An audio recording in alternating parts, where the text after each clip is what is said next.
Hello and welcome to tournament season. It's a time where some people will buy the best armies out there, some people will play the only army that they have, and some of us are gluttons for punishment and will stick to the 8th edition codexes. I'm joined by Alfred Pharius. How are you today? I am good, thank you. Very good. Alfred Pharius, unsurprisingly, is going to be playing Chaos at our first tournament, and I am going to be taking the GSC. So we had a discussion before this, and we've come up with a few points that we kind of went through when it came to coming up with our 8th edition lists for the tournament and the key things we're going to look to. Of course, a lot of these points will apply to 9th edition books, but the thing is, when you're an 8th ed book, these are paramount. You don't get the option to just play into your book, play the narrative stuff if you just really like it, if you think it's cool. You have to focus on these key things. These are things like making sure you are building purely for the mission and making sure that you are building for that meta so that you know you're going to be able to handle the top armies out there. Should we start off with going through your list, Alfred, and then we're going to go through our key points and we're going to talk about how these things apply to your list. Okay, so I have got pure Chaos Space Marines. We start off with a patrol of the Emperor's Children. In the HQs, it's a Dark Apostle. He's got a relic called the Remnant of the Maraviglia. And what that does is once per game, I get a bubble of reroll wounds for all of my Emperor's Children stuff. Then I've got a Demon Prince of Slanesh. He knows Warp Time. And then a big blob of Noise Marines. And Noise Marines have a very CP-hungry wombo combo where with that re-rolling all the wounds, they do lots and lots of shots. You can give them +1 damage, +1 to wound. They can shoot twice. They shoot on death. It all just comes together. Then also in that detachment, I've got a 5-man unit of Terminators with Lightning Claws, where I can basically make guaranteed charges out Deep Strike. Then the next attachment, my Warlord is Abaddon the Despoiler himself. It's a Black Legion attachment. Then I've got a Master of Possession. He knows Curse Earth to give a 4-up Invalm, Infernal Power so he can reroll hits and wounds of 1 on my Demon Engines. Then to play the mission, I've got 3 units of Cultists, 2 units of Space Marines with heavy weapons so they can be at the back. And then my second sort of combo is 3 Soulburner Decimators. They are very spicy, because when they hit, they do straight mortal wounds. Yeah. So, just a quick rundown of my list then. The bulk of my army is Pauper Princes, and so in this detachment, we've got 3 blobs of Acolytes. I've got 2 with Rock Cutters, 1 with Rock Swords, just because those are the models that I have, and they're going to be in 3 trucks. I've also got a unit of Hybrid Metamorph supporting them. They've got the Hand Flamers and Whips. I'll talk about the logic behind those later. 2 just bare bones Acolyte squads in there, and then I've got 3 squads of 3 Achilles Ridge Runners, and they are supported by a Jackal Alphas and a Primus who can actually support everything in that detachment. The reroll once to wound can help anybody in this detachment basically. And then I have a small patrol of Cult of the Four-Armed Emperor. So I've got a Patriarch here who's incredibly killy, buffed up even more with his Warlord trait, and then I have a Magus who's going to give me that extra CP from Cult of the Four-Armed Emperor, and I've got a bunch of powers in there. I won't go through all of them now, but they are actually really good. The Cult Psychic Tree is really strong, and I have 2 squads of Brood Brothers in there, and I've got the final thing, which I'll probably flip-flop on about 5 times before I submit my list, which is a Sanctus with Biodagger. So let's move on then to our first point for today, which is going to be building for the mission. So we're going to be talking here in terms of primary and secondary, of course. So Alfred, talk to me about your primaries and then your secondaries. For my primaries, obviously, primary is all about getting on those points and scoring them. Now, part of the reason that Black Legion are one of the better Chaos Space Marine detachments is A, for Abaddon, and B, because they have this really tasty stratagem called World Killers, and at the start of the battle round, until the end of the round, enemy units can't use anything that lets them have objectives secured, as long as there's Black Legion units within range of the objective marker. So that makes it really strong for taking OBSEC away from the enemy and then just throwing up a really cheap unit of cultists. And even though 3 CP is quite expensive, a 5-point swing is usually worth it. And in fact, it could be more than that because it's every objective marker on the table. My plan is I'm going to start 2 units of cultists off the board because it's only 1 CP for the 2 units because of the power level so low. And with that, I can put them down, do my secondary mission of Retrieve Octarius, and then move them onto the nearest objective. which by then, hopefully, decimators have cleared of threats, or at least a lot of the threats. That's the way I'm thinking of playing it. And you've got some heavy hitters, which is always going to deter people from overcommitting too much, which should be interesting. Cool. And so what about your secondary? So how do you see yourself playing the secondary? I mentioned I'll be doing Retrieve Octarius data. I think it's useful because you can do it incrementally. It means that you know that each time you do it, you're putting points on the board, and that's always really useful to see. And I've also got a bit of a cheeky strategy that I can do, which is that the Dark Disciples that go with your Dark Apostle are infantry without the character keyword, but they can't be targeted when they're next to the Dark Apostle, so they can do actions, but can't be shot at. It's a good thing to have. Perfect action monkeys. Yeah, brilliant. What about, how are you going to... So, I'll start off with the secondary for me, because that's a bit more straightforward. So, I have a bunch of options for the secondary, which is good. And I normally do okay in terms of secondary points. So, I guess the main thing, straight off the bat, is I have a very easy time of doing Rod. So the reason for that is because I have a bunch of small units that I'm happy to sacrifice the output of to get me Rod, which is really great. I also have to the last quite easily because I have the 3 units of 3 Achilles Ridge Runners, and they are decisively tough. Each one is only 8 wounds, T5, 4 up save, 6 at feel no pain. But when you're getting through 24 of those wounds across 3 models, it actually really does add up, and to wipe them all in one turn is hard. And as soon as I have one left, that final one, of course, runs away. It's not always doable. If someone has incredibly oppressive firepower or they have loads of ignoring line of sight weaponry, that's going to be difficult. But outside of that, it's actually normally very solid for me. And then the final one, I will have a lot of stuff deep striking, so engage is always an option. There's plenty of things to go there, especially when you add in the fact that a lot of lists will give up something. So I find that I do fine on the secondary. The primary is where I really struggle.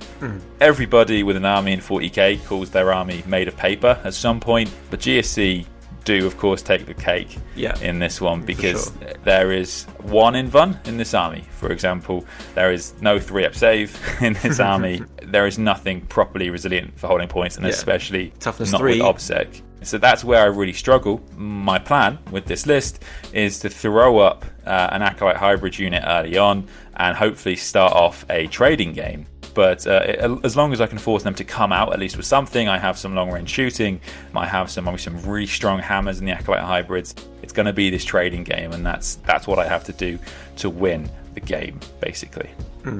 The issue that 8th edition codexes will always come across is that when it comes to trading, you want points efficiency, and points efficiency is not something that we particularly have. Yeah, having played this army for a while now, I'm quite aware of its capabilities and what it can actually do. Playing an 8th edition codex, one thing that does come up a fair bit is that some of the secondaries in the 9th edition codexes are really good.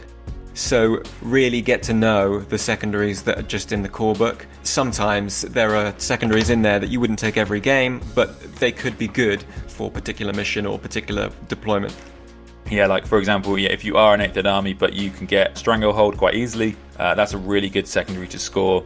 Keep that logic of try and score secondaries that you get to control. Don't try and leave it up to your opponent to be able to deny you. And likewise, if you can try and deny your opponent because you've got nippy units or whatever it's going to be, they're going to be incredibly important here.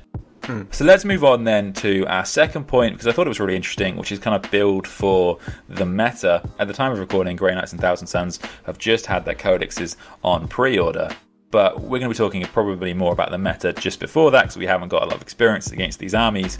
So Alfred, I guess though, to be fair, your kind of choice is anti most things. It's a very all-rounder. So do you want to talk to that? I have taken 3 Soul Burner Decimators. Now, what these do is when you hit, you roll to wound, and on a 2-up, it does mortal wounds. And mortal wounds are good against everything. So ultimately, I don't care what the meta is, I'm just going to fire mortal wounds. And it's not like mortal wounds from a psychic phase that can be denied. It's a shooting attack, so it's really strong. It bypasses some popular stuff like transhuman physiology. The thing that I find the most effective is that a lot of the really strong units at the moment either have a really high toughness or a high invulnerable save, or both. So things like Deathwing Terminators, things like the Blightlord Terminators, like there's some big heavy infantry that will just die relatively quickly to just straight mortal wounds, because the number of wounds that they have often isn't that big. Yeah, absolutely. The other thing that I think is quite good in this meta is the way that they have changed Fight Last and Fight First abilities has slightly favoured the Emperor's Children trait, which is that the whole army has effectively a Fight First ability. And what this means is, essentially for free, I can interrupt, because the controlling player still would get to use their first charging unit, but then I get a free interrupt, which is huge. Nice, okay. Yeah, and in my army, I've definitely got a few things here that are pretty good in the current meta. So rock swords are usually the way people go with GSC, because they are a flat damage 2 weapon, but they're a bit more reliable than the rock cutters. However, of course, things like Death Guard have really changed the way these can be used, because of course there's a lot of -1 damage in the game now. So what we've got in my list is these rock cutters, and I really, really like these because they have this really cool ability where they're D3 damage, but if you take any damage from the weapon, I roll a dice, and if I roll over the number of wounds you have remaining, it just kills the model. And this is obviously amazing versus things like Death Guard. It can actually insta-kill things like Catan and Guilliman, and they've FAQ'd it that you can just keep doing it against Catan or Ghazghkull or whoever to really, really try and wipe down that unit. And I guess the other meta choice I've got right now is the hybrid metamorphs. So they've got the whips and the hand flamers. I'm not a massive fan of the hand flamers right now because there's still a lot of mech. However, as we get non-Space Marine armies released more and more, hopefully they'll be better and better.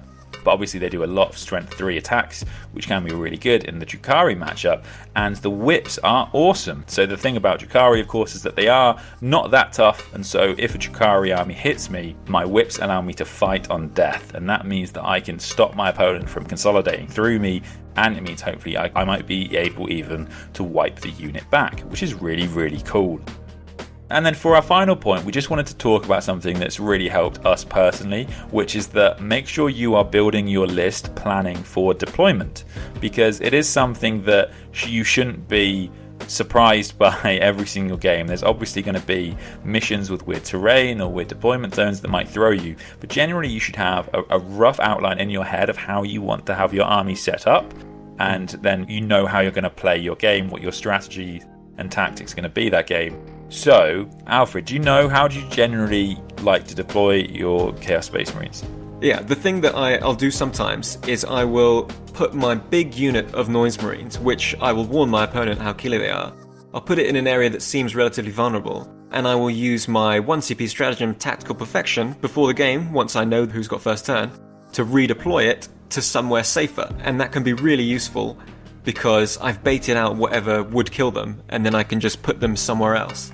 Now, of course, the thing I really need to think about as like 4D chess is it has quite a big footprint for one unit because it's 20 models. Not only that, but they need to be in range of the buffs that they will need at the start of the game. I have to make sure that my Apostle, who has to be within 6 inches of them to do this prayer, can still be within 6 inches of them once I've moved them. Yeah, so that's going to be a very tough deployment to make sure you've got all of those overlapping buffs. For me, the nice thing about Genestealer Cult buffs is a lot of them are very bad. So I don't have to worry too much about things overlapping. Of course, the main thing for me there is going to be the Jackal Alphas being paired with the Achilles Ridge Runners and maybe the Primus if I'm against Knights or something, because he gives them reroll 1s to wound potentially.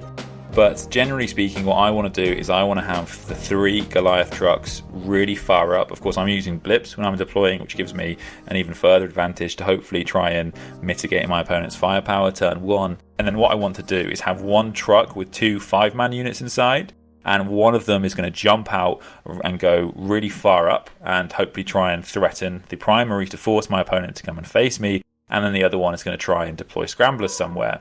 I'm also going to have a unit in my backfield of a 10-man unit, which is going to advance up and go into that truck. What I'm trying to do every turn is slingshot another unit up the board and then use the truck for another unit that hasn't come in to play yet. And then, of course, I've got my Achilles Ridge Runners that are going to be able to sit back. 36 inches is always enough range, I find, in 9th edition. And so I always know how I'm going to deploy, which I find really helps me and is something that I never used to do. So I hope that's been good advice for the people watching. The final point, I think, when it comes to building your lists is make sure that it's a play style of list, and it's got things in it that you will enjoy for a tournament over several days, because you will be playing it over and over. Yeah. And if for example you take a Death Guard list and then after game one you're like, well, I'm tired, it's just they're too slow and it's not as fun for me, then you're not going to have a good time. And this is our, we're trying to be competitive, but it's a hobby that we want to enjoy, right? Yeah, 100%. Yeah. But I hope these few tips have been really useful. I hope it's been interesting for the people that are watching. If you've been watching the channel for a while, thank you so much. That's maybe a bit of an insight into what we are currently playing and how we're hoping to kind of go into tournaments in the near future. And yeah, we'll keep you guys updated as to how things have gone. Best of luck with your tournaments if you're currently doing them or if you're set up to do them. Please do like and subscribe if you haven't done already, and we'll see you for the next one.